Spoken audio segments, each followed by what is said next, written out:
High student,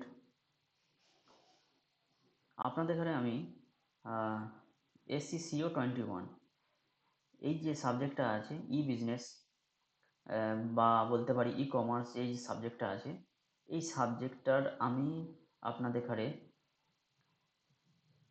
suggestion দিয়ে দিয়েছি। এই সাজেশনটাকে কিভাবে পড়তে হবে আজকের এই ভিডিওর মাধ্যমে আপনাকে আমি ডেসক্রাইব করে দেবো।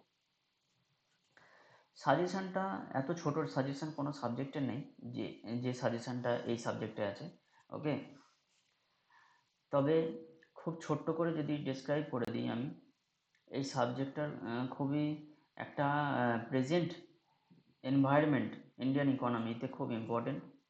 যে বিজনেস মানে অনলাইন বিজনেস, যেগুলো সুইগি থেকে খাবার অর্ডার করে দিচ্ছি ঘরে চলে আসছে, ফ্লিপকার্ট থেকে মাল অর্ডার করে দিচ্ছি ঘরে চলে আসছে, অ্যামাজনে অর্ডার করে দিচ্ছি অ্যামাজন থেকে মাল চলে আসছে, এগুলো ঠিক আছে। What is business? বিজনেস কি, এর অ্যাডভান্টেজ ডিসঅ্যাডভান্টেজ যেটা আছে এটা আগের বছরে পড়ে গেছে। তো বিজনেসটা আমরা জেনে রাখবো এবং এর বেনিফিট সম্বন্ধে একটু জেনে রাখবো, দু তিনটে পয়েন্ট অবশ্যই জেনে রাখবো।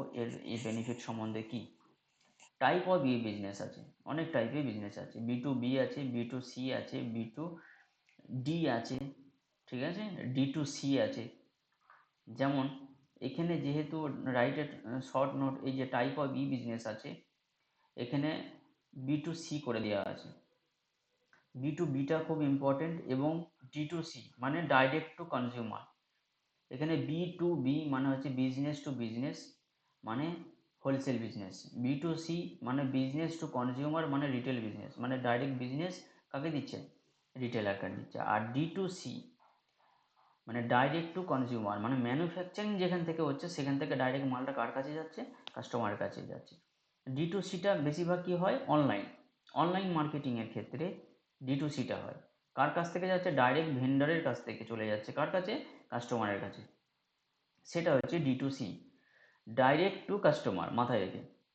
ঠিক আছে, এই মডেলে কিছু মেরিট ডিমেরিট আছে, সেগুলো আমরা পরে ডিসক্রাইব করে দেবো।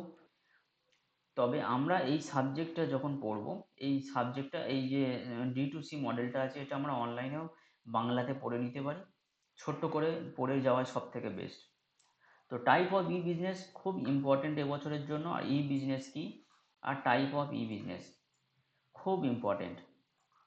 কতগুলো মডেল বললাম মাথায় রেখে বিজনেসের, একটা হচ্ছে B2B, একটা হচ্ছে B2C, একটা হচ্ছে D2C, মাথায় রেখে তিনটে পয়েন্ট। আচ্ছা, হোয়াট ইজ ইউআরএল?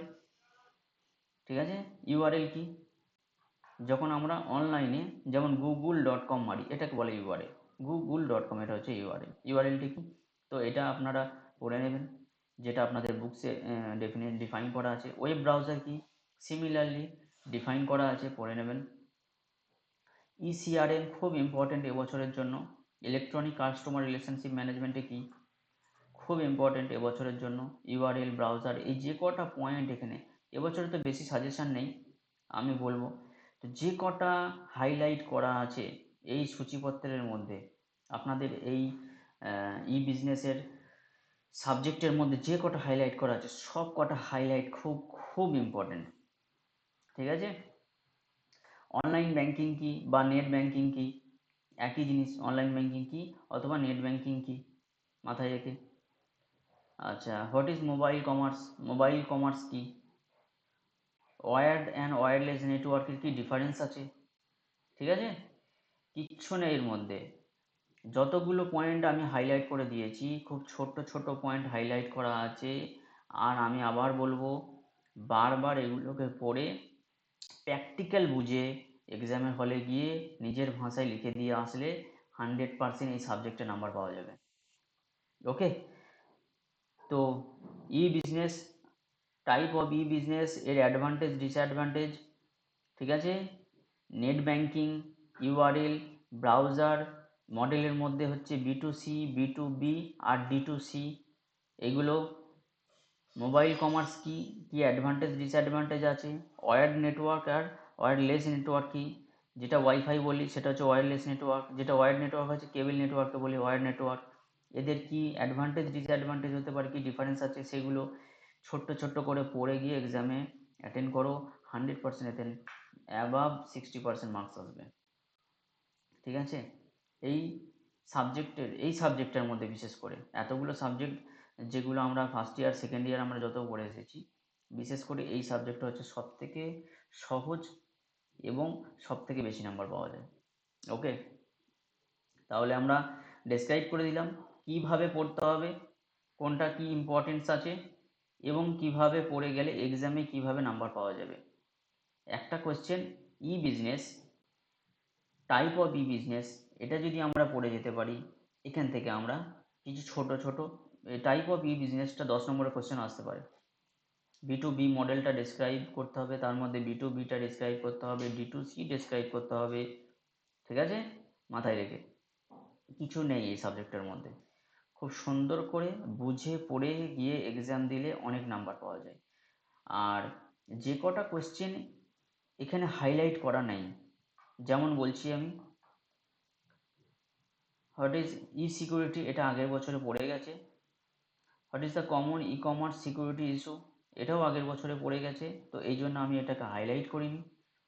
ঠিক আছে, তো এর বাইরেও বুকসে কিছু কোয়েশ্চেন আছে, সেই কোয়েশ্চেনগুলো যদি আমরা শুধু কিচ্ছু না, শুধু পড়ে ধারণাটা নিয়ে যেতে পারি মাথায় রেখে, 100% কমন আসবে কোয়েশ্চেন।